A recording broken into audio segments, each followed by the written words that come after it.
بسم اللہ الرحمن الرحیم۔ بسم اللہ الشافی۔ اخلاقی، نفسیاتی و روحانی عوارض کا علاج۔ جیسے کوئی مشین بنانے والا اس مشین کے استعمال و بہترین کارکردگی کے لیے ہدایات فراہم کرتا ہے، ایسے ہی ہمارے جسموں کے خالق و مالک نے ہمارے جسم کی بہترین کارکردگی کے لیے ہدایات سے نوازا ہے۔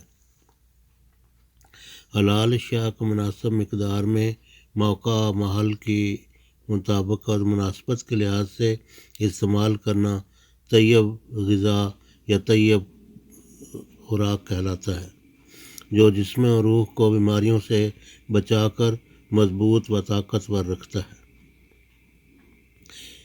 دوسری طرف حرام اور غیر حلال اشیاء کھانے سے دماغ میں اور پورے جسم میں رفتہ رفتہ فساد اور بیماریاں پیدا ہونا شروع ہو جاتی ہیں، جو اخلاقی برائیاں پیدا کرنے کا موجب بنتی ہیں۔ زیادہ مقدار میں اور مسلسل کھانے سے اخلاقی اور جسمانی بیماریاں جلد یا بدیر شدت سے پیدا ہو سکتی ہیں۔ حرام کی کمائی کے بھی برے اثرات انسانی جسم اور روح پر پڑتے ہیں، البتہ ان اثرات کے ظاہر ہونے میں کافی عرصہ لگ سکتا ہے۔ حلال اشیاء کا طیب استعمال بدن اور روح پر بہترین اثرات پیدا کرتا ہے، بیماریوں سے بچاتے ہوئے توانا و تندرست رکھتا ہے، اور ایسا انسان اخلاقی و روحانی بیماریوں سے بچا رہتا ہے۔ حرام اشیاء کا کھانا اور حلال اشیاء کا غیر طیب استعمال بدن و روح کو بیمار کر کے اخلاقی اور روحانی بیماری میں مبتلا کرنے کا موجب بنتا ہے۔ حلال قدرتی ممکنہ حد تک فریش اور تر و تازہ غذاؤں کا اپنی عمر، صحت، موسم، وقت کے لحاظ سے مناسب مقدار میں کھانا طیب کہلاتا ہے۔ مثلاً بچے کے لیے جو چیز طیب ہے جوان اور بوڑھے کے لیے طیب نہیں ہوگی۔ کوئی چیز مرد کے لیے طیب ہوگی جبکہ عورت کے لیے غیر طیب۔ کوئی چیز صبح ناشتہ میں طیب ہوگی جبکہ وہی چیز رات کے کھانے میں غیر طیب۔ دوپہر کو تھوڑی بھوک رکھ کر زیادہ کھانا طیب ہوگا جبکہ رات کو غیر طیب۔ اسی طرح موسم اور اپنی صحت کی مناسبت سے بعض حلال اشیاء غیر طیب ہوں تو کھانے سے نقصان ہوگا۔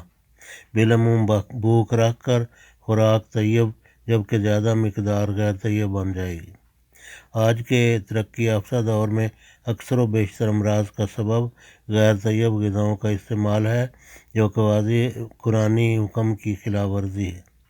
جدید میڈیکل سائنس امراض کی افواج پر کبھی کنٹرول نہیں پا سکے گی، اور روز بروز یہ افواج بڑھتی چلی جائیں گی اور بے قابو ہوتی چلی جائیں گی۔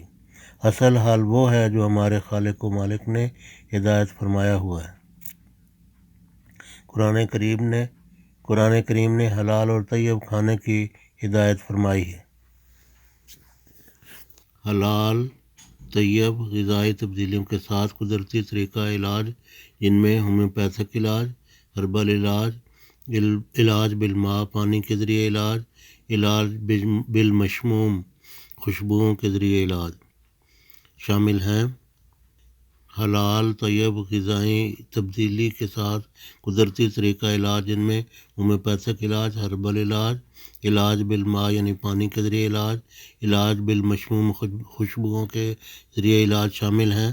ان سے اخلاقی بدیوں کا بھی بہترین اور کارگر علاج کیا جا سکتا ہے، مثلاً چوری، بخل، قتل، جھوٹ، بیجا غصہ، بد زبانی، فریب کاری، دھوکہ دہی، بددیانتی، لڑائی، دنگا فساد، تکبر، بے شرمی، بے رحمی، بزدلی، سستی، بد مزاجی، ضدی پن، جھگڑالو پن، کینہ پروری، ناجائز لالچ، چڑچڑاپن، شہوت پرستی، بد نظری، گناہوں وغیرہ سے بچا جا سکتا ہے۔